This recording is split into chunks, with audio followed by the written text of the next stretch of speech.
Match পাতানোর জন্য জুয়ারিদের প্রথম target থাকে অধিনায়ক। সেখানে ব্যর্থ হলে আলাদাভাবে ক্রিকেটারদের ফাঁদে ফেলার চেষ্টা করে স্পট ফিক্সিংয়ের জন্য। অতীতে ফিক্সিং ইস্যুতে বিসিবি কঠোর হতে না পারলেও আমিনুল ইসলামের নেতৃত্বে সম্ভাবনা দেখছেন বিপিএল টেকনিক্যাল কমিটির প্রধান রকিবুল হাসান।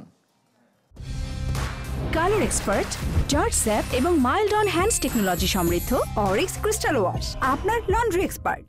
লাস্ট বিপিএল আমি যাই না, তবে একটা ম্যাচে সবারই এই সন্দেহ হয়েছে, একটা বোলার ছিল ওয়েস্ট ইন্ডিজের নাকি, ওই ম্যাচটাই খেলছিল, সে 13 না 14টা ডেলিভারি করছে এক ওভার।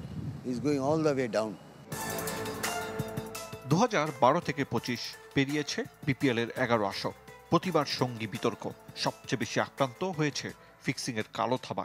এমনটাই নয় যে শুধু সন্দেহ, দেশের ফ্র্যাঞ্চাইজি টুর্নামেন্টে অসংখ্য ম্যাচে ঘটেছে অস্বাভাবিক ঘটনা।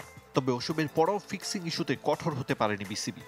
রাজশাহী টিম, সিলেট, ঢাকা ক্যাপিটালসেরও নাম শুনলাম, চিটাগং, এটা তো সামনে এসে গেছে এখন, এটার ইনভেস্টিগেশন হবে। তো এই সমস্ত ফ্র্যাঞ্চাইজিকে একেবারে ব্ল্যাকলিস্টেড করে রাখতে হবে, যাতে ক্রিকেটটা ক্লিন থাকে। সেই জন্য আমাদের এখানে যে অ্যান্টি কারাপশন ইউনিট, তারাও চেষ্টা করছে, বাট তাদের টিম নেই। টেকসই ভিত না থাকায় অধিকাংশ ক্ষেত্রে বিপিএল থেকে লাভের চেয়ে লোকসানই বেশি হয় ফ্র্যাঞ্চাইজিগুলোর। সে সুযোগ কাজে লাগানোর চেষ্টা করে জুয়ারিরা, সঙ্গে ফাঁদে ফেলতে চায় অধিনায়কদের। বিকল্প পথ হিসেবে থাকে স্পট ফিক্সিং। একটা ম্যাচ ফিক্স করতে হলে ওই ক্যাপ্টেন লাগে, তার সঙ্গে আরও 4-5 জন প্লেয়ার লাগবে, মানে তারা তো ইচ্ছে করে কম রান করতে যাবে বা ইচ্ছে করে ম্যাচ হারতে যাবে। তো এটার জন্য তো he has to make a team. তবে আমিনুল ইসলাম সভাপতি হওয়ার পর ইতিবাচক পদক্ষেপ বেশি দেখছেন সাবেক অধিনায়ক। বিশ্বাস করেন শক্ত হাতে ফিক্সিং মুক্ত হবে দেশের ক্রিকেট।